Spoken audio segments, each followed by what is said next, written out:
Yeah, hi. So I'm James Wingfield. I'm based in the UK, and by trade, I'm actually an engineer. I do Formula One engineering as an actual job, and then also for my own time in the weekends, I try and do as much racing as I can. So you can probably see from my background that I love racing, and that's actually me racing a Caterham.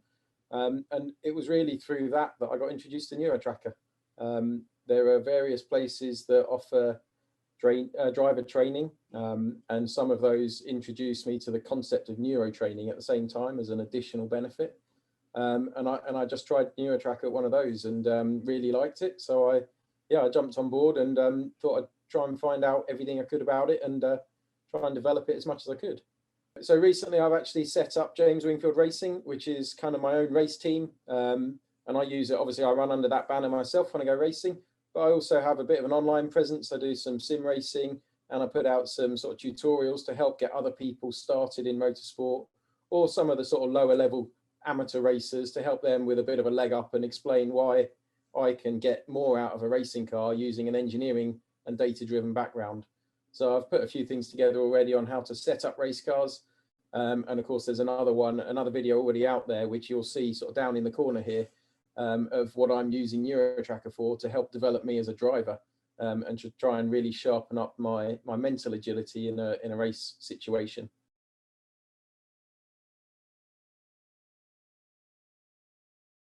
So one of the things I've really taken from my job at Mercedes as an F1 engineer is that racing really doesn't start when you get to the racetrack. So much of the performance and the final result is actually achieved in your preparation before an event. So for me, that entails a lot of car setup, a lot of run plans and getting ideas together for what I'm going to do in different race sessions. But on top of that, it's really easy to actually forget about me, the driver.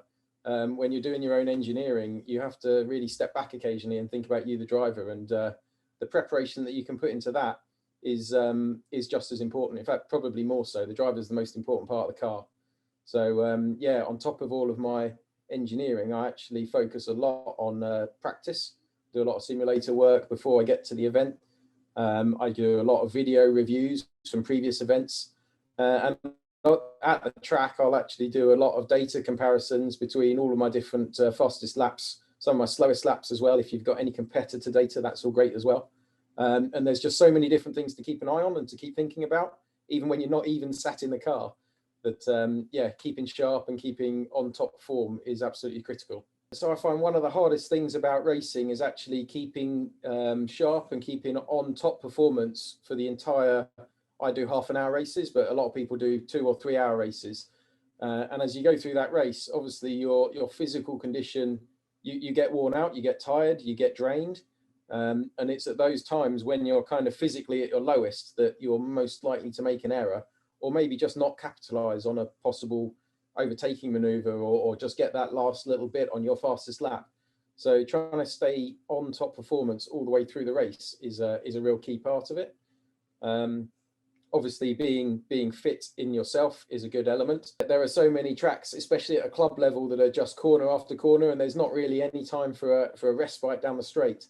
So one of the things that I focus on is trying to keep cardio work up and keep a high level of cardio fitness, but then actually also keeping mentally sharp whilst you're worn out and whilst you're struggling maybe physically is important. So yeah, one of the things that I've actually started to use NeuroTracker for is to combine it with some cardio work, and actually not just work on it on its own, but turn it into something extra, do it as a dual task whilst I'm also on an exercise bike maybe, or whilst I've got an elevated heart rate at least. So it definitely draws away from my pure mental capacity in the NeuroTracker software, which is telling me that I've got something to learn basically, and that I'm actually improving and developing by practicing and training.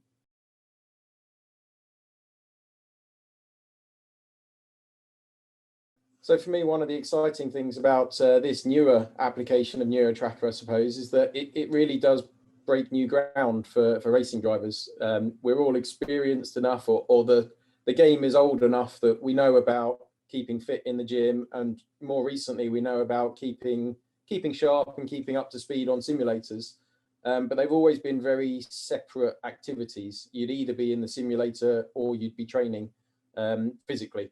And now with this, actually, all of these worlds are starting to overlap a bit.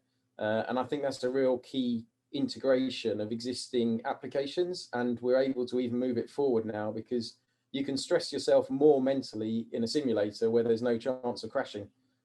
So I can absolutely push myself to the very limit using this software.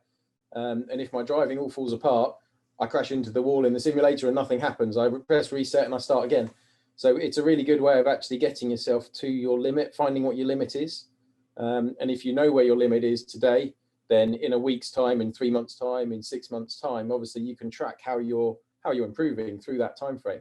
And that's something that's really, really key to making sure that you're getting the best benefit out of all of your training time, be it on a bike or in a NeuroTracker environment or in a simulator, even racing in the real world. It's all developing you. And I do find that this gives me a way of monitoring my progress and maximizing my return, I suppose, on any time I'm spending in it.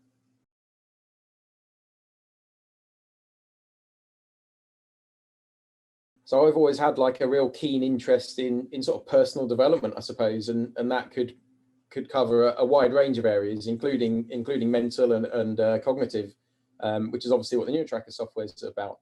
So when I first tried it, I have to say it immediately jumped out at me as something that I knew I'd kind of like to know more about. It just triggered something in me, thinking, okay, well, I've done it once. I don't feel like I've gained anything immediately from it, but I'm interested to see how it works and the background of why it's meant to work, the science behind why it works, I suppose. So yeah, after that first introduction, I went and did a little bit of homework, a bit of research, and found out a little bit more from some of the sports science environments, some of the papers that are out there, and some of the sports papers that are out there, and some of the case studies.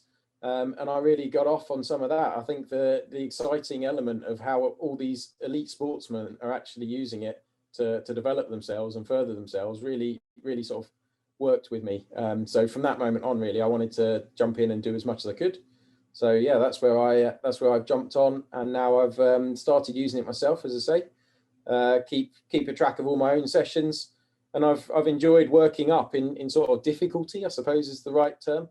But you start off just using it in a seated position, just as a relatively simple mind exercise. It starts slowly and it speeds up with you, so it carries you along rather than losing you immediately.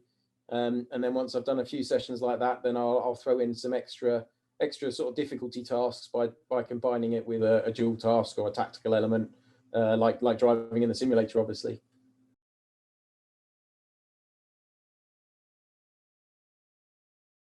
For me, one of the real good things about NeuroTracker, I think, is that it actually combines really well with a racing driver or the requirements of racing on a track. In its nature, there's a physical element of driving a race car, but fundamentally, there's a huge amount of visual. Most of our cues are visual. Obviously, we're feeling the car through our other senses, but everything that we're trying to put into the car is based on what we can see coming up ahead of us. In the best case, you're a car on your own doing a fast lap, in which case you're trying to track where your car is. You're positioning it right by the outside curb on the way into a corner, but you've got one eye on the apex curb where you know you need to be in half a second's time, and then somehow you got a third eye on the exit curb where you know you'll be in half a second after that. So your eyes are really doing an awful lot. And one of the things that really surprised me when I started developing myself as a driver is actually so much of what you do with the car and how you position the car is through sort of peripheral vision. And I couldn't really explain it at the time, but I think the more I've learned about it and the more I've kind of practiced it, really, I've realized that it's not so much peripheral vision. You are genuinely tracking lots of things all at the same time. So to then come back to something like the NeuroTracker environment where you're very precisely monitoring 3-4 balls all at once, initially it seems impossible and like you just can't do it. And then when you have a go, you realize that, okay, I'm not the best, but I can actually work on this. And a little bit later, you try a bit more and you try a bit more. And sure enough, you suddenly find that actually you are achieving these things that you didn't really think were physically possible, let alone that you could do them yourself. And for me, that was a great kind of realization. And then to transfer that back to the track, where again, I'm now able to not so much mentally think about looking at all the different things, but I'm actually monitoring a whole load of different things that are going on all at the same time. And like I say, that's the relatively simple case of driving a car without anybody around you. You then get to your race start and you've got 15 cars all around you, all doing different things, all doing their own racing lines, and you have to keep on top of all of that. There's just no option not to. So given that that is drawing from what you actually want to be looking at, which is your own racing line, if you can do that and use less of your own capacity, then there's obviously more left over for you to stay at the limit and stay driving faster. So that's a real key benefit, and for me, one of the best things about this, because it does work so nicely with a racing driver's requirements.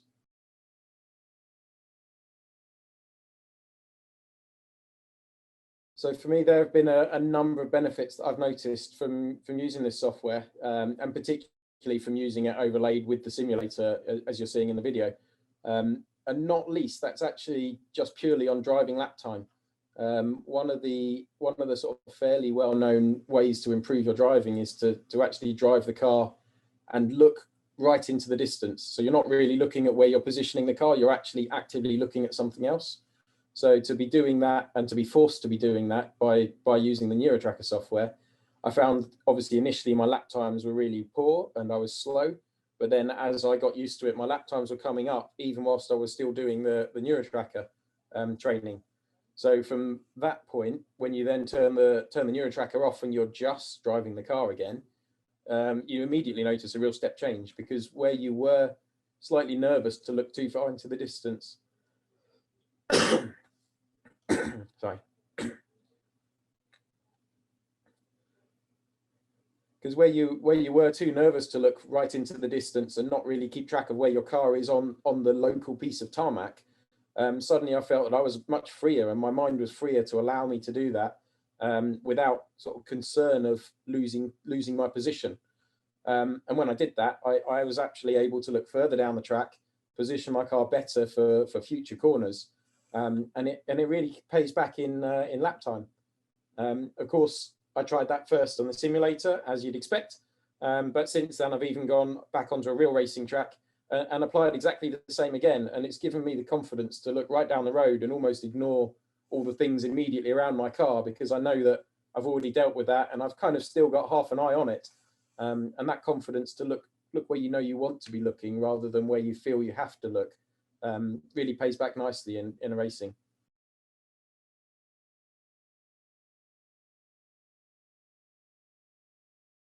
So hopefully you guys are already fans of NeuroTracker, and you're either using the software or you're interested in it. I guess that's probably why you're here and watching this video. So I put out a video of me using the NeuroTracker software in a simulator on my YouTube channel, on James Wingfield Racing. It's actually the video that's playing down here. And I had some really good feedback, both sort of public and also some private messages back to me asking all about it. How have you done it? How can I do it? And what are the benefits? So I have to say that having discovered it as a benefit to myself, I'm really interested to try and get it out as wide as I can. So I've actually even started working with a few other NeuroTracker resellers and NeuroTracker themselves to generate this as a tactical awareness component for NeuroTracker. And hopefully within a few weeks, we'll be able to offer that as a program to racing drivers, or to be honest, to anyone else. It's really flexible. One of the best things about this is you can overlay it with a whole host of background tasks.